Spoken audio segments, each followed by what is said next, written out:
आपण ସମସ୍ତଙ୍କୁ ସ୍ୱାଗତ କରୁଛି ଲର୍ନ ଇନ୍ 5 ଲାଇନ୍ସ ଚ୍ୟାନେଲକୁ। ଏହି ଚ୍ୟାନେଲରେ ଆମେ 5 ଧାଡ଼ିରେ ଜାଣିବା ମହାପୁରୁଷଙ୍କ ଜୀବନୀ ବିଷୟରେ।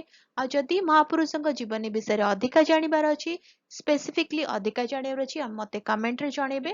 ତାଙ୍କ ବିଷୟରେ ଆମେ ଲମ୍ବା ଭିଡ଼ିଓ ଆଣିବା ଆଉ ସେ ଲମ୍ବା video Odia Pathshala for you ଚ୍ୟାନେଲରେ ପବ୍ଲିଶ ହବ। ହେଲା, ତାହେଲେ ଆମେ ଯିବା ଆଜି ଜାଣିବା ଆଉ ଜଣେ ମହାପୁରୁଷଙ୍କ ବିଷୟରେ 5 ଧାଡ଼ିରେ। अन्नदा शंकर रायଙ୍କ ଜନ୍ମ 1904 ମସିହା ମାର୍ଚ୍ଚ ମାସ 15 ତାରିଖରେ ଢେଙ୍କାନାଳ ଠାରେ ହୋଇଥିଲା। ସେ ଜଣେ ଭାରତୀୟ ବଙ୍ଗଳା କବି ତଥା ପ୍ରବନ୍ଧକ ଥିଲେ ଏବଂ ଓଡ଼ିଆ କବିତା ମଧ୍ୟ ଲେଖିଥିଲେ। ସେ କଟକସ୍ଥିତ ରେଭେନ୍ସା କଲେଜରୁ ଇଂରାଜୀରେ ସ୍ନାତକ ହାସଲ କରିଥିଲେ। ସେ ପଦ୍ମଭୂଷଣ ସମ୍ମାନରେ ସମ୍ମାନିତ। ସେ ଯେଉଁ ଅଞ୍ଚଳର ପ୍ରଥମ ଆଇଏଏସ୍ ଅଧିକାରୀ ଥିଲେ, ତାହା ପରେ ଓଡ଼ିଶା ରାଜ୍ୟରେ ନାମିତ ହୋଇଥିଲା। ରହୁଛି, ଦେଖା ହବା ଆଗାମୀ ଭିଡ଼ିଓରେ। ନମସ୍କାର।